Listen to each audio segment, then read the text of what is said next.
سامعین کرام، نور جہاں ایک ایسی شخصیت تھیں جنہوں نے لگ بھگ ایک نصف صدی تک لوگوں کے دلوں پر راج کیا۔ اداکاری، گلوکاری کے ساتھ ساتھ اپنے حسن کا لوہا منوانے والی میڈم نور جہاں کی رس بھری آواز آج بھی پوری دنیا میں اسی تم تراک کے ساتھ گونج رہی ہے۔ نور جہاں کا اصل نام اللہ وسائی تھا اور وہ ضلع قصور کے علاقے کوٹ مراد خان میں پیدا ہوئیں۔ ان کے استاد غلام محمد المعروف گامے خان بتاتے تھے کہ اللہ وسائی سے ان کی پہلی ملاقات اس وقت ہوئی جب وہ صرف 4 دن کی تھیں، اور جب ان کے اہل خانہ انہیں جھنڈا اتروانے، نوزائیدہ بچوں کے بال اتروانے کی رسم اور سلام کرنے کے لیے بابا بلے شاہ کے مزار پر لے جا رہے تھے۔ اللہ وسائی نے اپنے گھرانے کی روایت کے مطابق گانا اسی وقت سیکھنا شروع کیا جب وہ منہ سے توتلے لفظ ادا کرتی تھیں۔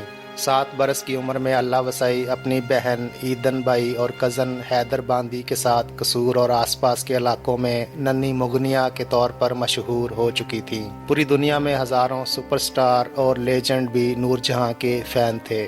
اس وقت کی بھارتی وزیر اعظم اندرا گاندھی بھی میڈم کی پرستار تھیں، لیکن ایک ملاقات میں نور جہاں نے اندرا گاندھی کو گانا کیوں نہ سنایا۔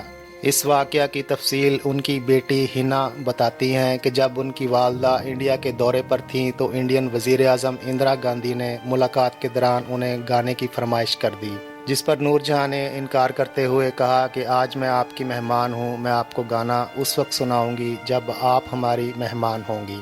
لیکن بعد میں ان کے بیٹے راجیو گاندھی پاکستان کے دورے پر آئے تو دوبارہ نور جہاں سے گانے کی فرمائش کی گئی۔ اس وقت نور جہاں نے کہا کہ میں آپ کی والدہ اندرا گاندھی کو میں نے گانا نہیں سنایا تھا، آج آپ ہمارے مہمان ہیں، میں آپ کو 1 نہیں 2 گانے سناؤں گی۔ اس کے بعد نور جہاں نے فیض کی نظم مجھ سے پہلی سی محبت اور ایک گیت آواز دے کہاں ہے سنایا۔ ان کی بیٹی مینا نے بتایا کہ جنرل ضیاء الحق ملک کے صدر تھے اور ان کی بیوی شفیقہ ضیاء نور جہاں کی مداح تھیں۔ جب ایوان صدر سے نور جہاں رخصت ہونے لگیں تو جنرل ضیاء نے نور جہاں سے کہا، میڈم میں آپ کے لیے کیا کر سکتا ہوں؟ اس پر نور جہاں نے جواب دیا، آپ مجھے کیا دے سکتے ہیں؟ آپ تو خود اس کے محتاج ہیں جو ساری کائنات کو دیتا ہے۔ ان کی ایک اور بیٹی ٹینا بتاتی ہیں کہ جب ماں بہت بیمار تھیں تو جنرل پرویز مشرف ان سے ملاقات کرنے کراچی آئے۔ جنرل مشرف نے بتایا کہ جن جنگوں کے دوران آپ ملک کے سپاہیوں کے لیے ملی ترانے گاتی رہیں، وہ ترانے سن کر ہم نے جنگیں لڑی ہیں۔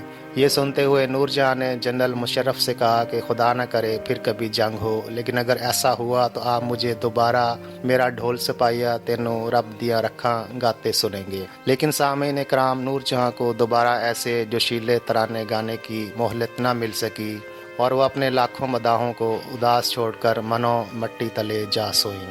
اللہ ان کی آخرت کی منزلیں آسان فرمائے۔